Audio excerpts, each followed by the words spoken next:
Greeting adventurers, my name is Zobymaruu and welcome back to another part of the Adventure Squad creation saga. I've been collecting gravel, sand, and dyes for a brand spanking new project which is in the game district. Let's head there to see what it is. Here we are. Welcome to the game zone. So, our fancy new fandangled project is right here. This is it. This is why we needed all our dye. What it is a Elytra course.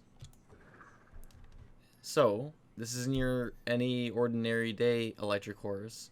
This one is actually kind of difficult, where the goal of the Elytra course is to use as little amount of rockets as possible and try and conserve as many as you can. Now, it doesn't have to be that. It can be just any kind of a speed course as well. It doesn't have to be resource management. But I think that could be very cool to try and save as many as you can to give it a little fun twist on things. So this is all I've built so far, and then I ran out of resources, so I had to go collect some. So yeah, I'm just gonna keep on having at her, and then we can see where she goes. And there we go. Now the Elytra course is finished. It is called Fly Zone.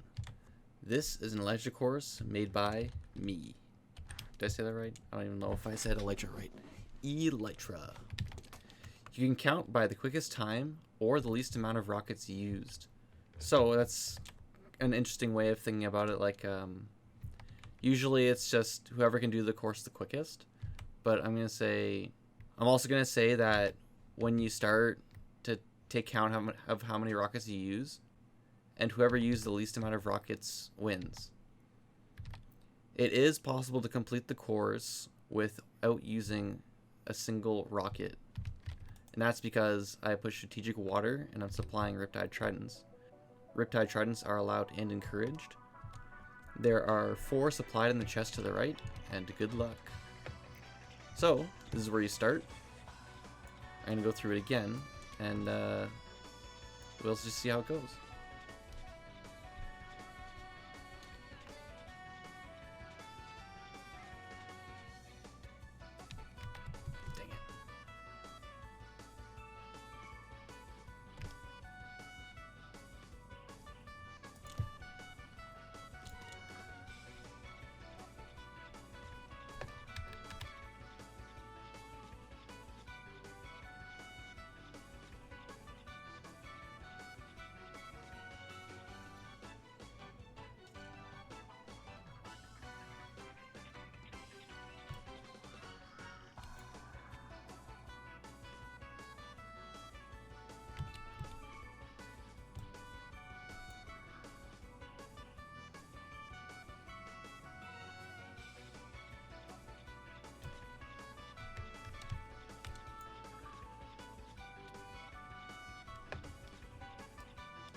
Oh, that's freaky. And there we go. As you can see, the course is completely doable without a single rocket used. I smashed my face a lot of times, but I did go through it. Now I can check off the Elytra course of things I need to do, and I can move on to the next thing on the agenda. Pranking CreepVortex.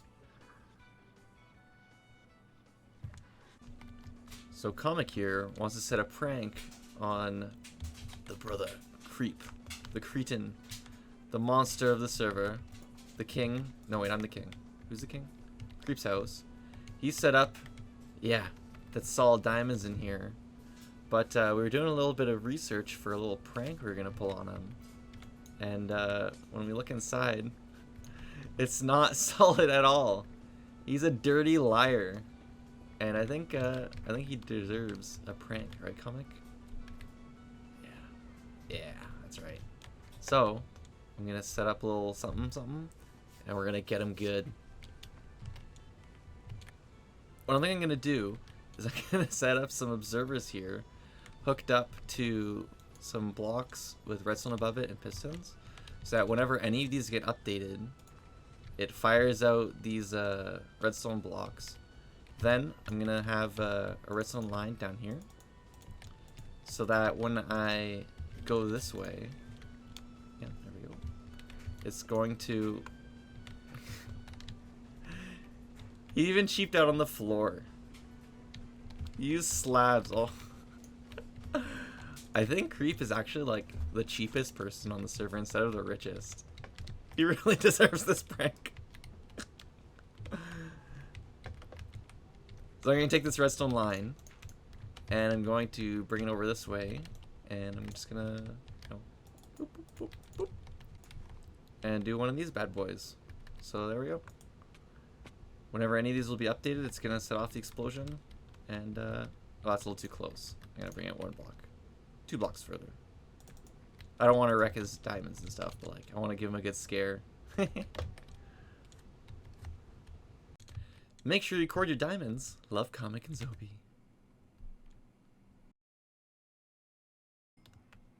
Llamas, you're going the wrong way. This way. This way. Follow me. Wait. Why aren't they... What? What's going on? Oh, that was evil what I did. Go watch his perspective to see his reaction. But, speaking of Creep, we have our knight and our kingdom, and we are the king. Take that off. We reveal the crown. Ta-da!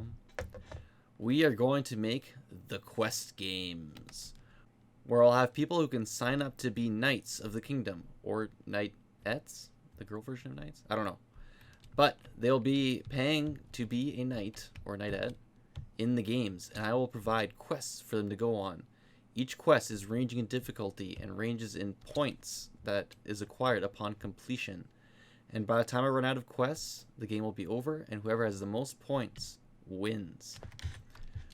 So what we need to do is we need to set up some kind of booth here so that we can get people to sign up. So I was thinking, right here at spawn where everyone goes all the time, I'm going to put it on 1 layer down. This is like the shopping layer. So I'm going to put it 1 layer down, and I'm going to put it on the side where my shops are. So I'll just clear out a little space, and then we'll see where we go from there.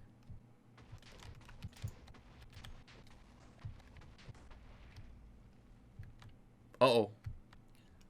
Alrightio, we have ourselves a little spot to build in. We made a little parkour thing here because I got a little bit bored for a hot little second there, so let's just do it. Come on. This is hard. This jump was hard. Come on. Oh yeah, that's the first time I did it. Oh yeah. What I'm gonna do is I'm gonna design a little castle-y interior sort of dealio. Maybe make like a little table or something. And we're gonna have our sign-ups and tryouts. And I'll have some kind of diamond payment. I'll put up signs and stuff. We'll see. Rightio, a new day dawns upon the Adventure Squad creation server. And you'll notice I have a Totem of Undying. And that's for one simple reason, is that Youper decided to put time since last death on the tab screen, counting in ticks, because we don't know how to make it in minutes or hours. But I think I'm going to try and preserve that. Just, I don't know, see how high of a number I can get. So, our kingdom, our signups is done. So here it is. We have our parkour here from last time. Add a little bit of parkour. If we go in, we have our table here for our knights and knightettes to sit and listen to the king. Of course, I had lots of help from Blue to help design this thing because I was struggling. Over here, we have a little night practicing. So, ooh, whoops. Well, I'm just too good. I can just fight with them. Put that back. I murdered blue. And over here, we have an archery. So I can just take him out. Boom. Man, I'm a great knight. Oops. Then over here we have some simple instructions. There's more in the community Discord, where this says, "Are you ready to test your valor? Look no further. With QuestGames, you'll embark on numerous quests ranging from little difficulty to hardcore. You will acquire points based on the difficulty of the quest completed. Only one quest can be completed per real-life day. Sign-ups are 1 diamond block.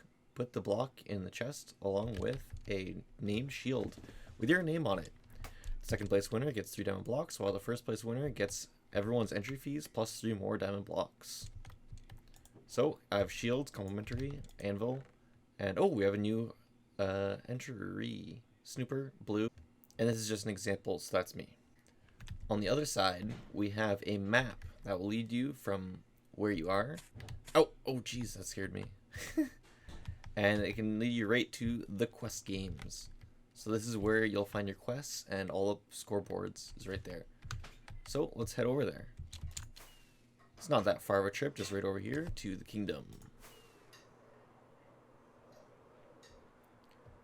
When you arrive at the front gate, all you have to do is walk in, take your first right, and then right inside you'll find exactly what you need. So here we have our scoreboard. Here's blue with 0. Here's me with 1,000,000. And here's Snooper as well. So that's new entries, so may as well add them to the scoreboard. Over here is where the QuestGames quests will be. I'll have 9 out at a time. Once one is completed, you will take a screenshot of it as best you can. Some of them are not really screenshotable. You'll destroy the sign and add your points to your scoreboard. And then I will come the next day and put up a new quest. And I will not be replenishing the quests on Friday, Saturday, or Sunday. So you'll have extra time to complete any quests that are more difficult and haven't been completed yet. Once I run out of quests, I have about 71 right now. Then the quest games will finish. Whoever has the highest amount of points, obviously second behind me with 1,000,000, will win. And then they'll get all the diamond blocks and plus 3. So I think that's to be a lot of fun. So let's do our best and see who can be the best knight or knightette. We have 2 knightettes and me so far. What on earth? What? What is happening? Okay, now it stopped. When I went into here, it just went right into the block. That's so weird. How do I do that?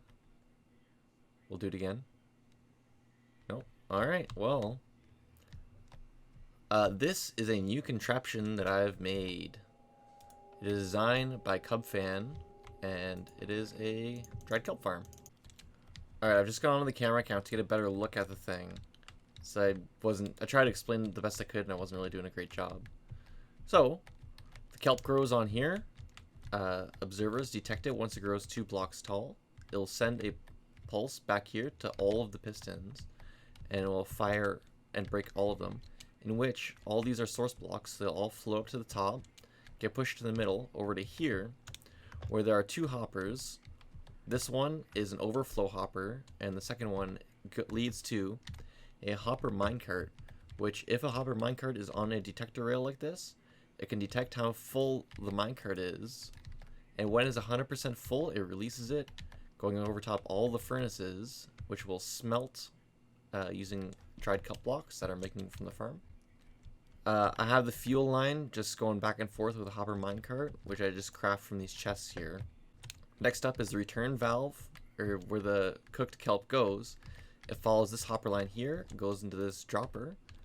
This redstone circuit means that if there's ever an item in here, it will shoot back up, go up this elevator, and go right into these chests. Now the way the overflow works is I designed it myself, so it's really snaked around and not well designed at all. But comparators work where I don't really know how they work actually, but I just made it work somehow. This detects if this is on subtract mode, and it detects if it's full compared to minusing this restaurant. It doesn't whatever, it doesn't matter. When this is 100% full, it sends a 1 strength signal right here, which follows this line here, leading around, down, not to be powered by this, leads through into this block, into a torch, which goes into and unlocks this overflow hopper, which then leads this way down, down and into this dropper here. And this only gets the kelp if this is overflowed and cannot go anywhere else. So then this detects if there's any in here and will shoot it out into the lava. Therefore, if the farm overflows, it will not cause lag. In theory, that's just how I hope it goes.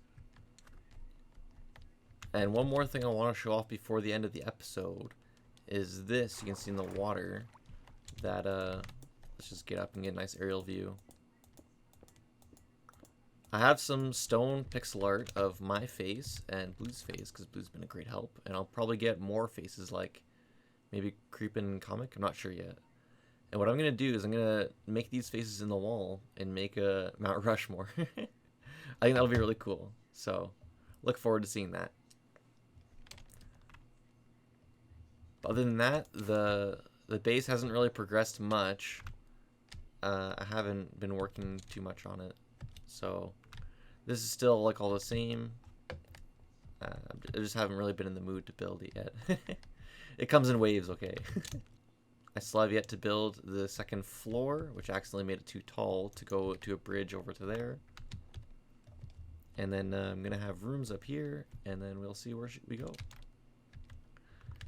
But aside from that, that's going to be the end of the episode. So I'd just like to say thanks for watching, and cheerio.